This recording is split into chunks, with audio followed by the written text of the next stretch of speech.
gives us a tremendous advantage against any competition and a huge barrier to entry if anyone. Well, I think, I guess the startup costs are very low relative to sales, but really it's the chance to disrupt the $300 billion electronics industry. We're a first moving concept here. We've implanted ourselves in our local communities with their operating stores. They're doing great. We offer a way for the consumer to easily buy, sell, and trade devices while remaining data safe and doing their part for the environment. So customers are incentivized to really do well for their environment by trading in their e-waste and their old devices, turning them into cash, and also getting great deals on gently used electronics with warranties. So we have a really great ecosystem that we wrap our local community into, and it's been received very favorably by them. Stephen, again, what's the size and average opening cost for a new store location if somebody was opening up today? Great. We strongly advise what we consider as a flagship store as far as your first store. That flagship store should be around 2,000 square feet. We have stores now in our organization from 1,500 to 2,500, but that around 2,000 square feet is the ideal amount of square footage for that first store. And our opening costs are, relatively low, again, compared to the store sales. And most of our stores have been in the 100 to 150,000 range so far. And even with our Generation 2, store layout and new modern concept, we believe that you can open a flagship store between $150,000 and $200,000.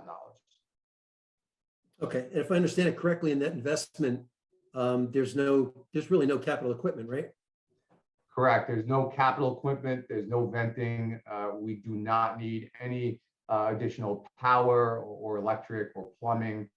And a lot of the local municipalities and local townships sometimes don't even need permitting for what we do, and it's really considered mostly cosmetic. So that allows us to get open very quickly, which is great for the franchisee, and is also great for the landlord, that they don't have to give a lot of TI or a lot of downtime where people bring in capital equipment or have a long permitting process. Eric, when we look at candidates, what does your ideal franchise candidate look like? And I got a second question to that.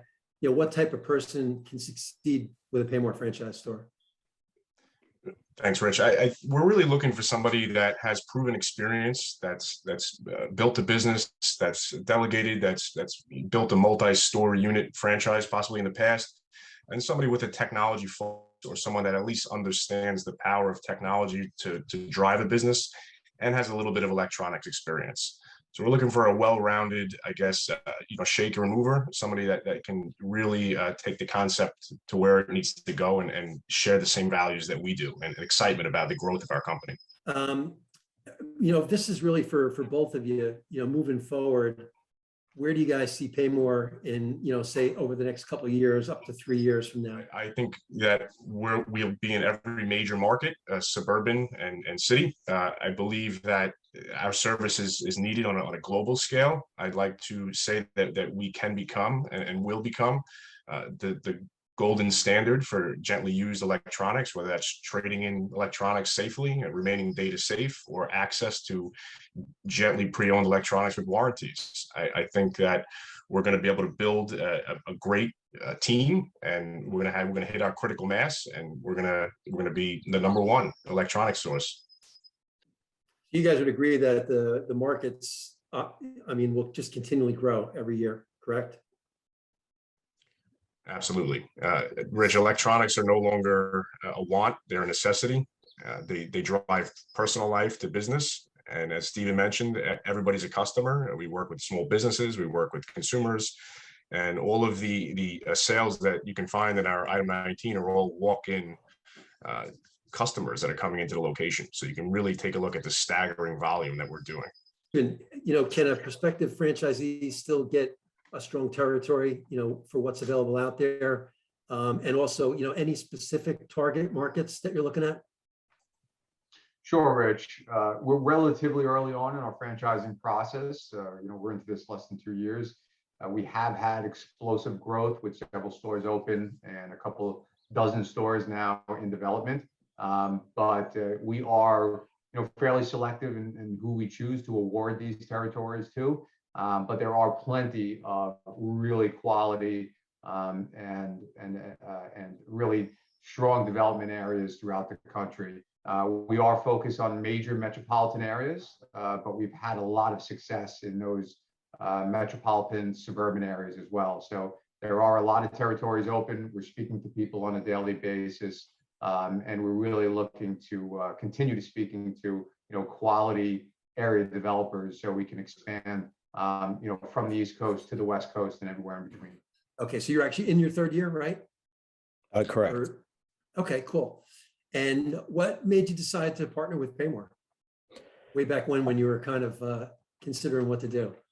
I knew I wanted to do my own thing, and it was a matter of I wanted to do all the legwork myself or kind of go with something that had been established and proven to work already. And that's when I contacted Eric. What, and so far up, coming up on 3 years, what's the experience been like so far, with support and working with PayMore brands and even some of the other franchisees? Oh, it's been great. I mean, the support from day one, both Eric, Steven, the other staff members in New York. Anytime we need anything, I mean, they're there to help, whether it's an update in the software, whether it's product knowledge.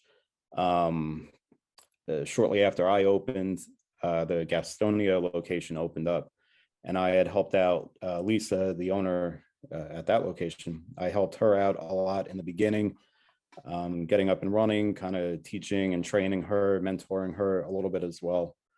So overall, I mean, the whole network of stores working together has been really, I think, crucial and critical for the growth.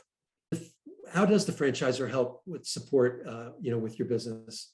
What anything specific that kind of stands out with you?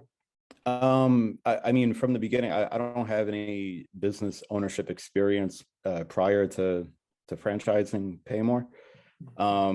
So Eric did help me out a little bit with some of the basic like business entrepreneur aspects.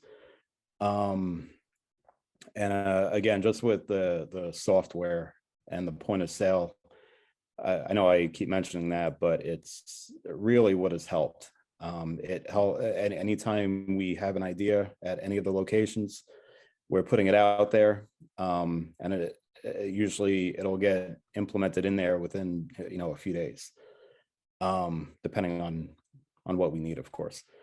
But that helps make my job easier. It makes the work for the employees much easier. It makes their transactions go quicker with customers in the store. We're trying to get people in and out as quickly as possible, and the point of sale does help with that.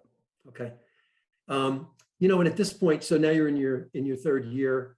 Are you generating the kind of revenue that you wanted and expected, as you looked at the business on the onset when you started out? It actually exceeded it. I can't believe how explosive. I know that word's been used a few times, but I mean, it's accurate. I mean, my store alone, we've doubled spending and revenue wise year over year. Do you have plans for expansion? Absolutely.